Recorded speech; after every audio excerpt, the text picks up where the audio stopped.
Here is our tree. Let us examine the inscriptions. Sally and John. This design was the last to be done. Sally and John is engraved here as a symbol of their love.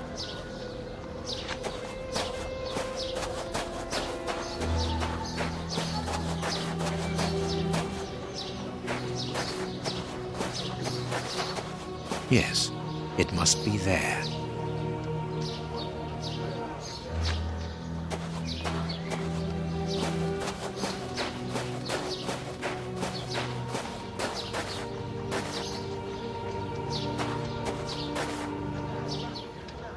This shovel belongs to the cemetery workers. You frighten me, Holmes.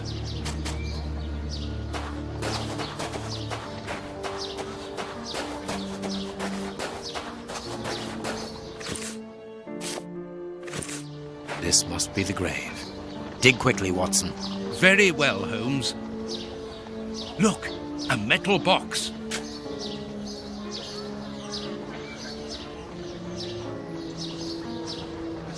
The lock on this box is rather sophisticated. This box comes from a bank. The criminals must have held onto it after a hold-up.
There we are. It is simplicity itself.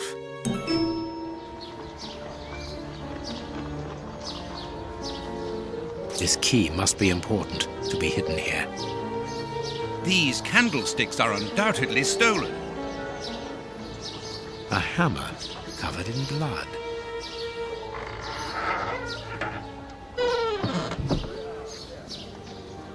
Holmes, there is someone in that hut. I saw, Watson. Come, and keep your revolver at the ready, just in case.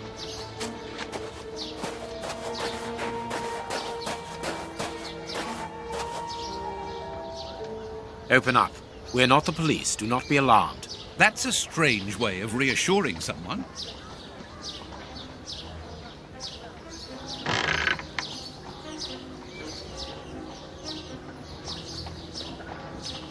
Holmes, they are children. My God, one of them is hurt. What do you want? Don't come any closer. Are you the police? Don't be afraid. I am a doctor. I'm going to look at your friend's wound. Wait, Watson. I've got some questions to ask these children. This is urgent, Holmes. In this filthy place, the risk of infection is very high, and the wound could get worse with every second lost. The immediate danger for these children is not so much the wound as Mr. Fletcher. Who? Look at the wound, Watson. It's thin and precise. It was made by a sharp, well-kept blade. Any other blade, less well-kept, would have torn the tissue around it, and its size would be irregular. So what does that imply? In this area, who would take such great care with a blade? A butcher, of course. And the only butcher in the area is Samuel Fletcher, who at this moment is replacing a window that has been forced open. He's a man to hold grudges, as anyone around here will tell you. The children are in danger. A man as skillful with a knife as a butcher, and with a bad reputation to match, could easily strike a fatal blow by cutting the child's jugular. If he hasn't done it, it's surely because these little thieves broke into his shop at night to steal a piece of meat. The poor lighting in this area saved them. I can assure you that Mr. Fletcher has spent the day trying to trace these children, and if he finds them, wounds will be the least of their problems. That's true. What do you want? Don't let the butcher find us.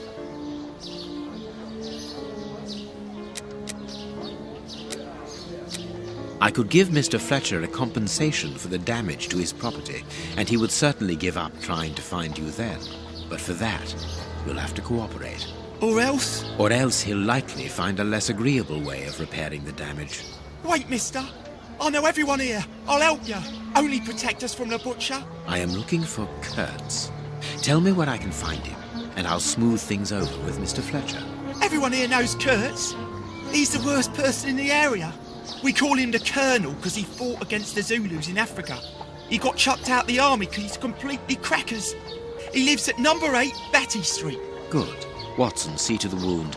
Then we will settle the problem between these young men and Mr. Fletcher.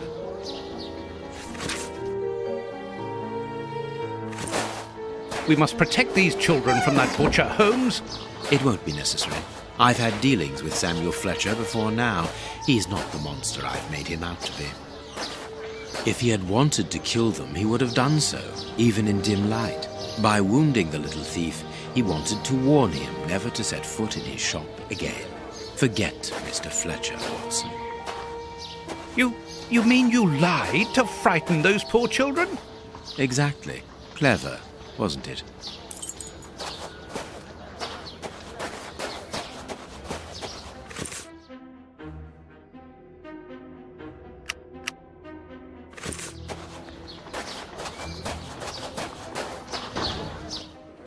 Well, mister, that's a mighty fine outfit you're wearing there.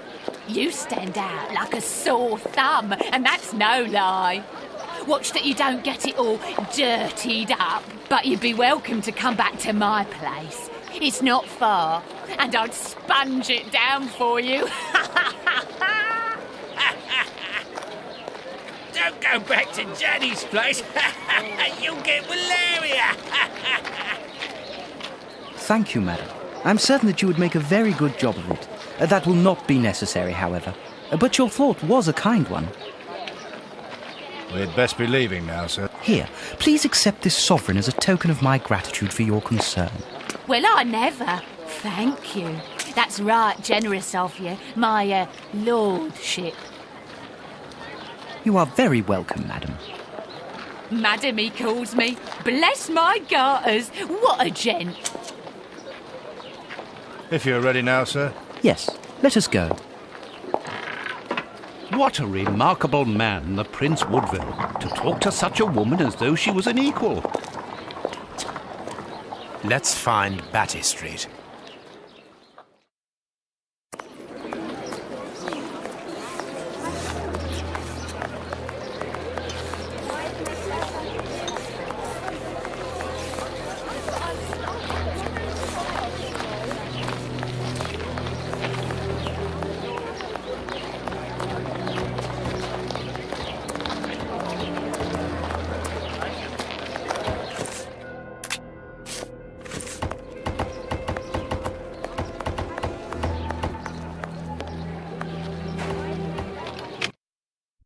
My God, Holmes, it's appalling.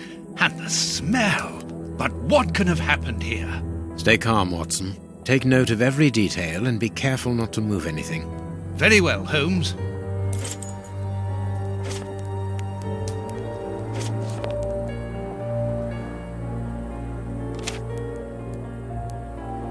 Grapes! What are they doing there? Someone wrapped some meat up in this newspaper. The blood is still fresh. This is yesterday's newspaper.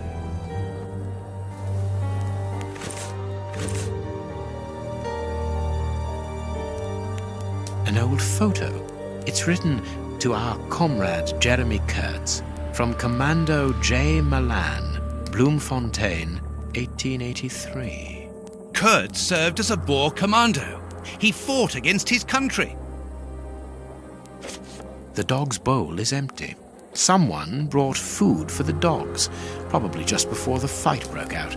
And just after they had been fed, they attacked a man to eat him.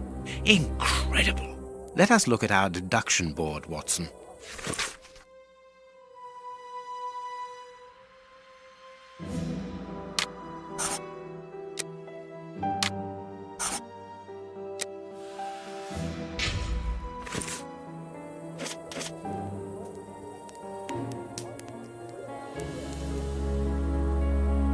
This part is in shreds. The skin tissue has decomposed, yet the death is recent. The skin was deeply torn.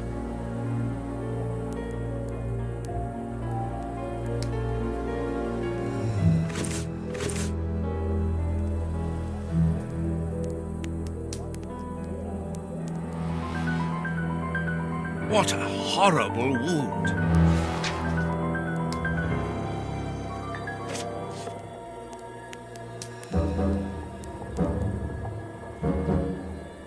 What a horrible wound.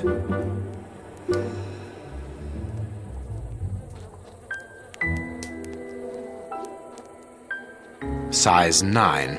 Hobnail boots like those worn by labourers.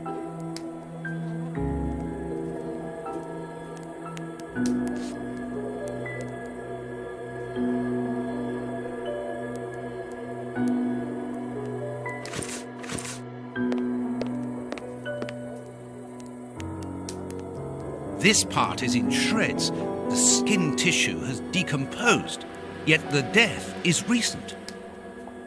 What a horrible wound. The skin was deeply torn.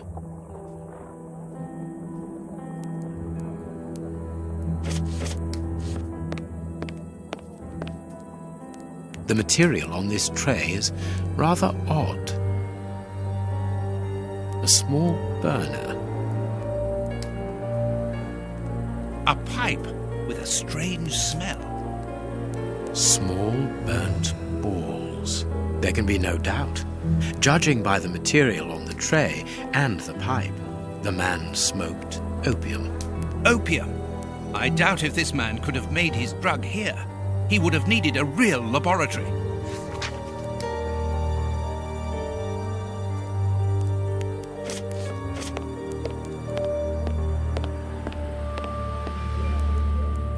A newspaper covering the war in South Africa. Kurtz must have been following the war with some interest. The Boer War is abominable, and it still rages.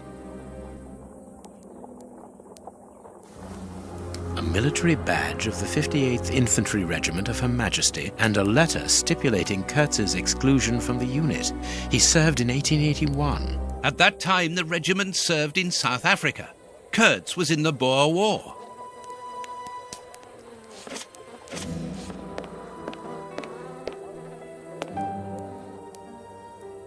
A torn piece of a letter.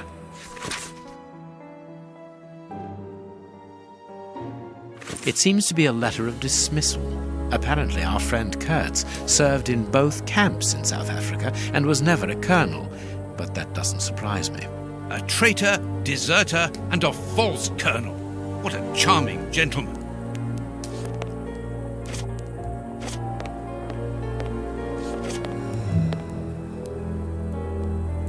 It is a dog bite. I can see the tooth marks. This bandage is a day or two old, no more.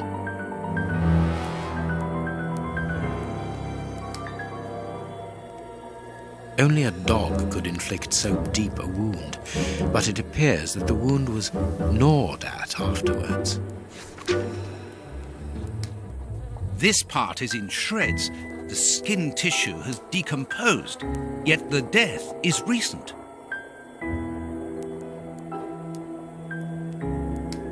What terrible wounds! The dogs must have been rabid.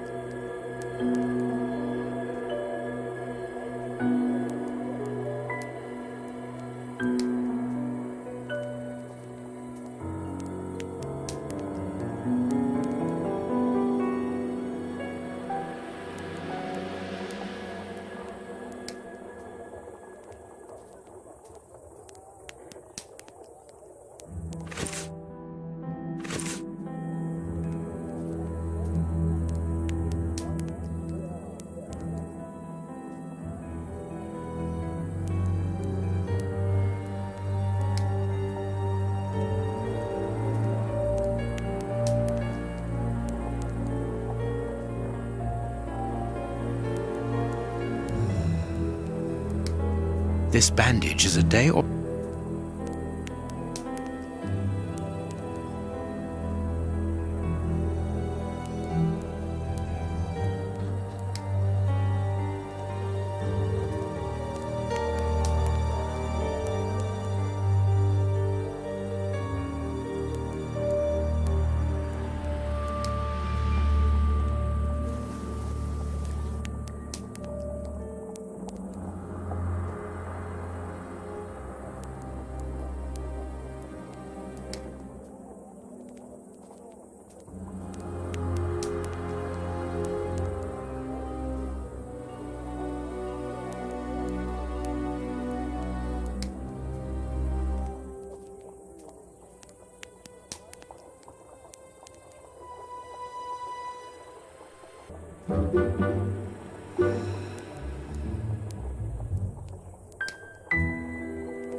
What a horrible wound.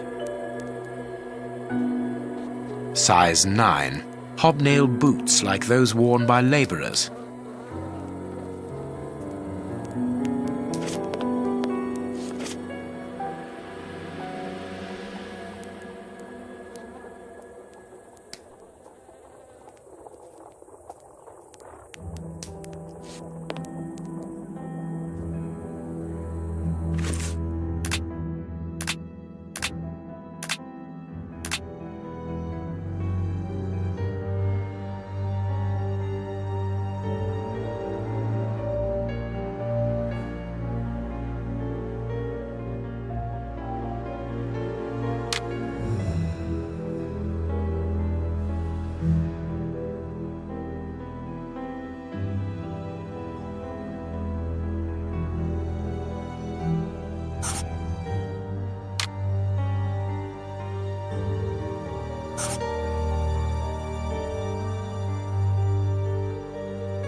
Please take note, Watson. The same finger that we found at the Bishop of Knightsbridge's house. Holmes!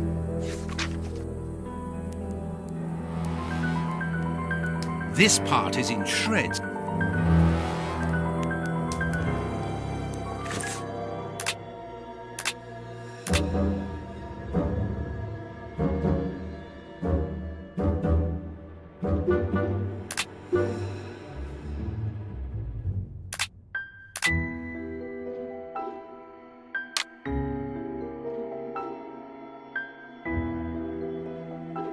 My deduction chart is incomplete, Holmes. We are missing an important detail. Let's return to the clinic and ask if our friend might lend us his morgue for 2 hours. What are you going to do? I'm torn between a nap and a picnic. Oh, I've had enough, Holmes. The next step of our investigation, Watson, leads us inevitably to a post-mortem.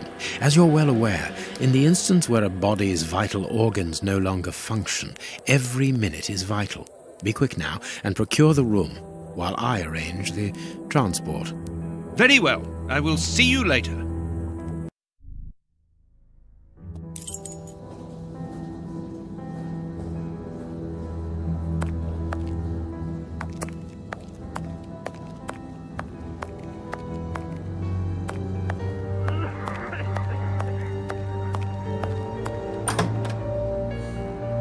Grant, you are still here. I need to ask a favour from you. What sort of favour, my dear friend? Might I use your morgue for a couple of hours? It concerns an affair of the greatest Use the morgue? Whatever for?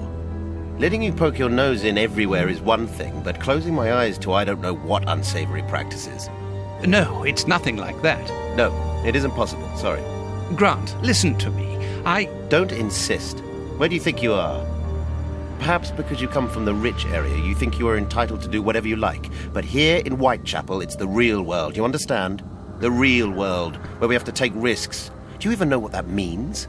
And this shabby health centre where I've been stagnating for years, it's a public establishment under my authority, for whatever that's worth. I am responsible for it. Responsible, do you understand? Of course I understand, Grant. Good. I understand, first and foremost, that you are a coward. What? A coward, I said, sitting on your backside behind a desk for years, complaining about your fate without even trying to change a single thing about it. I won't allow you. And you dare to talk to me about risks? I, who was wounded in Afghanistan while in Her Majesty's service, and who, for a great many years, has taken part in some of the most dangerous criminal investigations the country has ever known. But as for being responsible, as you call it, it begins with doing your job properly, particularly when one is a doctor and caring for the poorest people within our society. The real life? Ha ha! Don't make me laugh. I am a doctor too, Grant, don't forget. And I'm ashamed of my profession when I see the state of this centre. It's not my... So, your disgusting morgue, you are going to allow me to use it, dear friend, because I urgently need it for a vitally important affair that is way over your head, and whether it pleases you or not. Understood? If you want to be like that about it, do whatever you like. I wash my hands of the entire thing. That doesn't surprise me.